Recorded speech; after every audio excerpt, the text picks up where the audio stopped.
मित्रों नमस्कार, मैं राज ज्योतिष गुरु फिर से हाजिर हूं आप लोगों की सेवा में। और हर बार की तरह इस बार भी मैं एक नए विषय नए जानकारी के साथ आप लोगों के समक्ष प्रस्तुत हूं। जैसा कि आपने स्क्रीन पे देख लिया होगा, मैदनी ज्योतिषी, इसे इंग्लिश में मुंडेन एस्ट्रोलॉजी भी कहते हैं। चलिए सबसे पहले समझ लेते हैं मैदनी ज्योतिषी या मुंडेन एस्ट्रोलॉजी आखिर किस चिड़िया का नाम है। देखिए, जैसे आपने नाम सुना होगा, वैदिक एस्ट्रोलॉजी, वैदिक ज्योतिष, पराशर ज्योतिष, लाल किताब ज्योतिष, केपी, नाड़ी ज्योतिष, ये सब जो ज्योतिष है, या आपने जिन भी ज्योतिषों के पास अब तक आप गए होंगे या आपने खुद जो बुक्स पढ़ी होंगी, वो ज्यादातर किसी व्यक्ति विशेष की कुंडली पर स्टडी करने के लिए बनी होती हैं। लेकिन जब हम बात करते हैं ब्रॉड वे में, ब्रॉड वे मतलब कि जब आप बात करते हो अपने राज्य की, जब आप बात करते हो अपने देश की एकता, अखंडता, देश के राजा रानी, देश में महंगाई कब आएगी, देश में खुशहाली कब आएगी, कब अकाल पड़ने की संभावना है, कब भूकंप आ सकता है, कब रेल दुर्घटना हो सकती है, कब कहीं आगजनी का माहौल हो सकता है, कहां पर दंगे भड़क सकते हैं, और कहां पर एक भूकंप आ सकता है, कहां पर बाढ़ आ सकती है। जब इस तरह की भविष्यवाणी की जाती है तो उसके लिए हमें पढ़ना होता है मैदनी ज्योतिष, यानी कि मुंडेन एस्ट्रोलॉजी। जी हाँ, मुंडेन एस्ट्रोलॉजर्स अलग होते हैं। वो व्यक्ति विशेष की कुंडलियों पर कम, या राज्य और देश, सट्टा, लॉटरी, शेयर बाजार, फसल कैसी होगी, इस बार फसल कैसी होगी, वर्षा कैसी हो सकती है, इन सब पर वो फोरकास्ट करते हैं, भविष्यवाणी करते हैं। देखिए, मैं मुंडेन एस्ट्रोलॉजर या मैं मैदनी ज्योतिष नहीं हूं, लेकिन एक छोटा सा ज्योतिष में एक सिंपल सा रूल है, और मैं आपको बताऊंगा कि अगर आप उस छोटे से सिंपल रूल को आप अप्लाई करें तो किस प्रकार आप चुनावी भविष्यवाणी भी कर सकते हैं। हो सकता है कि मुंडेन एस्ट्रोलॉजी में या मैदनी ज्योतिष में किसी चुनाव को लेकर भविष्यवाणी करने के और अलग पैरामीटर भी हों, लेकिन ये पैरामीटर भी मैंने 100% सच होते देखा है।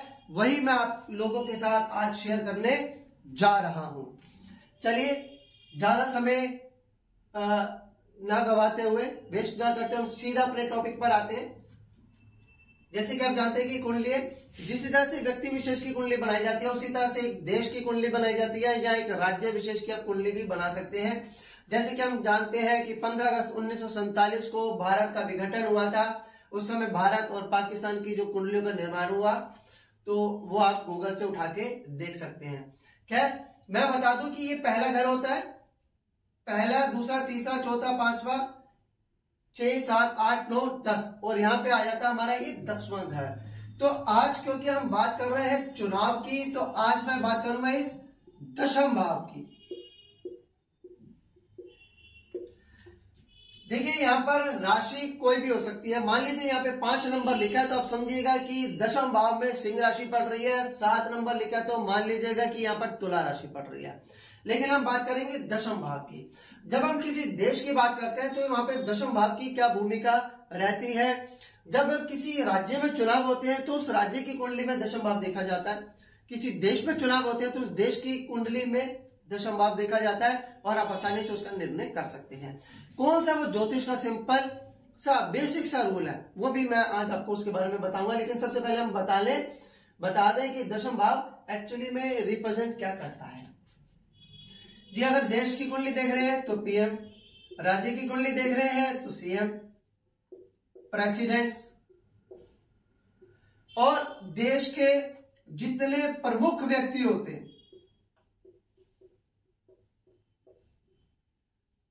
जो धनी या मानी व्यक्ति होते हैं, जैसे कि हमारे देश के धनी मानी व्यक्ति रतन टाटा, मुकेश अंबानी, अमिताभ बच्चन, धनी मानी व्यक्ति, आप यहां से, ये भी 10वां भाव उनको भी रिप्रेजेंट करता है।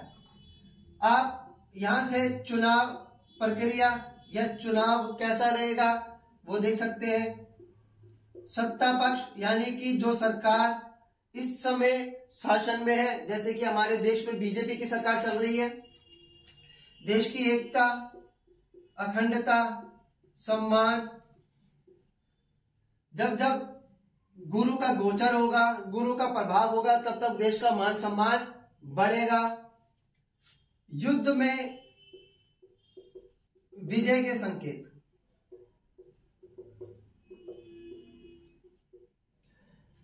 मान लीजिए कि दो देशों में युद्ध चल रहा है और किसी एक देश के दशम भाव पर गुरु का प्रभाव हो गया या गुरु का गोचर हो गया, तो उस देश की युद्ध में जीतने की संभावना बढ़ जाती है।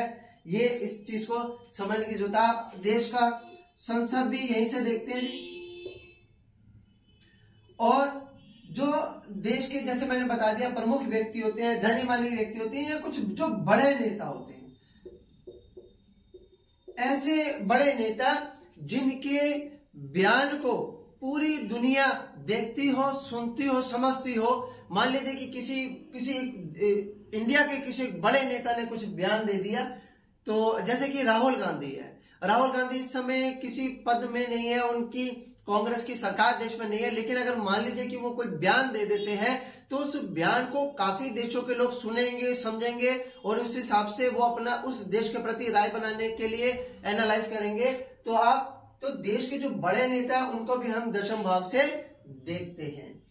अब वो सिंपल सा रूल, चलिए मैं आपको बता देता हूं क्या है। देखिए, हम जब पढ़ते हैं तो हमने पढ़ा होगा कि जब किसी भाव का स्वामी अपने उस भाव पर बैठा हो या कहीं से दृष्टि डाल रहा हो तो वो भाव स्ट्रांग हो जाता है, मजबूत हो जाता है।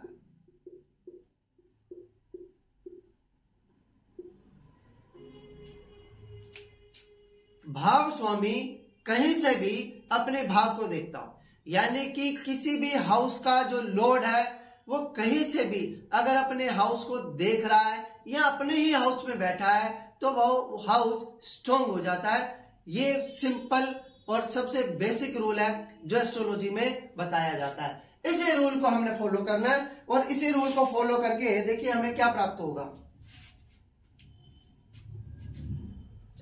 मैं अभी आपको बताता हूं। अब आपने देखना है, मान लीजिए कि किसी राज्य में चुनाव हो रहे हैं तो आपने उस राज्य की कुंडली लगा लेनी है। जैसे अभी देश में चुनाव होने वाले हैं तो आप उस देश की, भारत देश की कुंडली लगा लेंगे। फिर हमने देखना है कि दशम भाव में कौन सी राशि है और उस राशि का मालिक कौन है।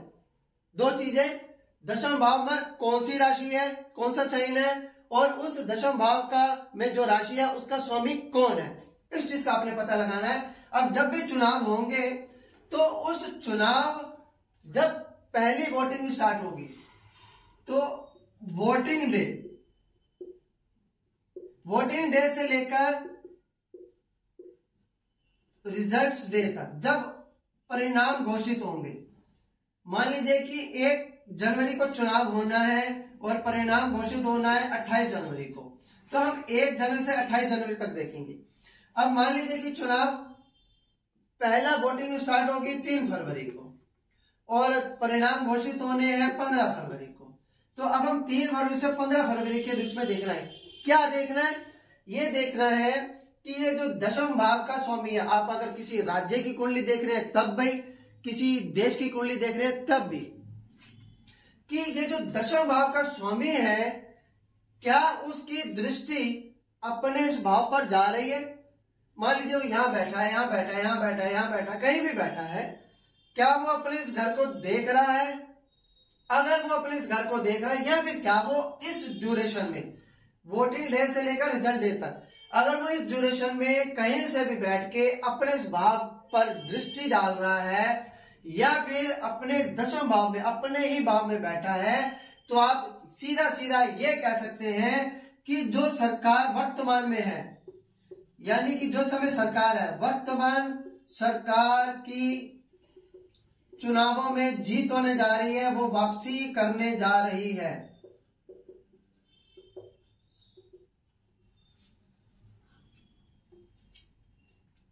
समझ गए?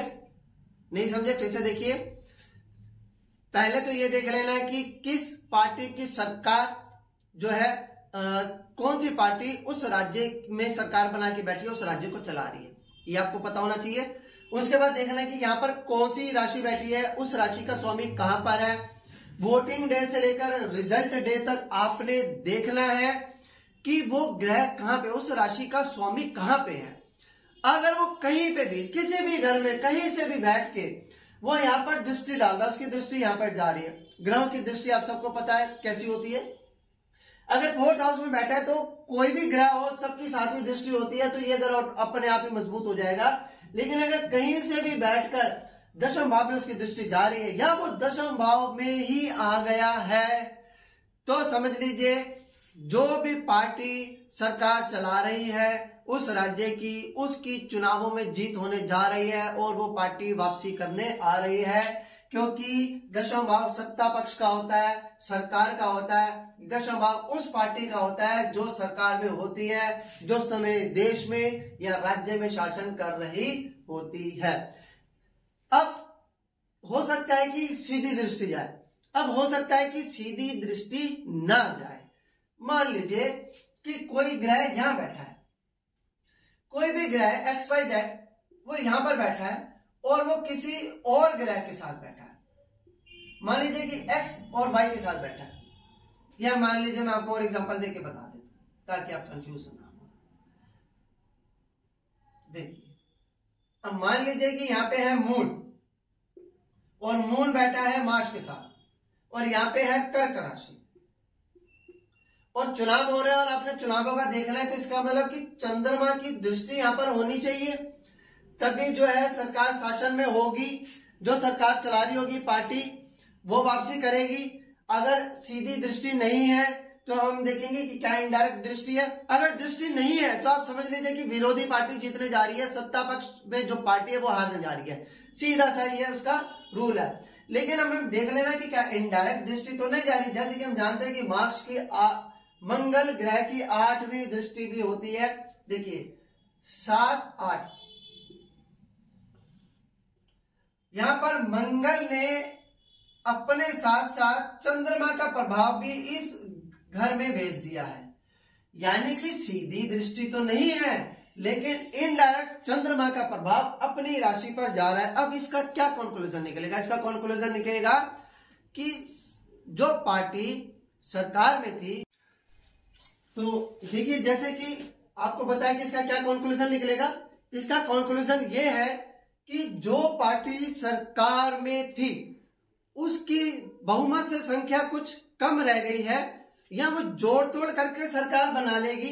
लेकिन अगर वो जोड़ तोड़ करके अभी सरकार नहीं बना पा रही और विरोधी पार्टी सरकार में जोड़ तोड़ करके आ जाती है, तो इसका मतलब है तो भी विरोधी पार्टी अपना कार्यकाल पूरा नहीं कर पाएगी, क्योंकि बाद में जो पहले सत्ता पक्ष में जो पार्टी थी वो फिर से कहीं ना कहीं जोड़ तोड़ करके साम दाम दंड भेद की नीति का यूज करके वापस सरकार में आएगी और अपना कार्यकाल पूरा करेगी। लेकिन अगर कहीं से भी कोई भी दृष्टि नहीं जा रही है, जैसे कि मैंने पहले बताया, इसका यह मतलब है कि सत्ता पक्ष में जो अभी पार्टी है वो वापसी करने नहीं जा रही है। तो चलिए मित्रों, अपने इस वीडियो को मैं यहीं विराम दूंगा। तो चलिए मित्रों, मुझे आज्ञा दीजिए, अगली बार फिर एक नई जानकारी के साथ मैं आप सब लोगों के बीच उपस्थित होऊंगा। तब तक के लिए लेकिन जाने से पहले आप मुझे जरूर बताइएगा कि ये जानकारी आपको कैसे लगी। आप कुछ पूछना चाहते हैं तो कमेंट में आप लिखकर मुझसे पूछ सकते हैं। और चलिए फिर से मुझे आज्ञा दीजिए। जय श्री राम, जय हनुमान, खुश रहिए, स्वस्थ रहिए, राम राम जपते रहिए।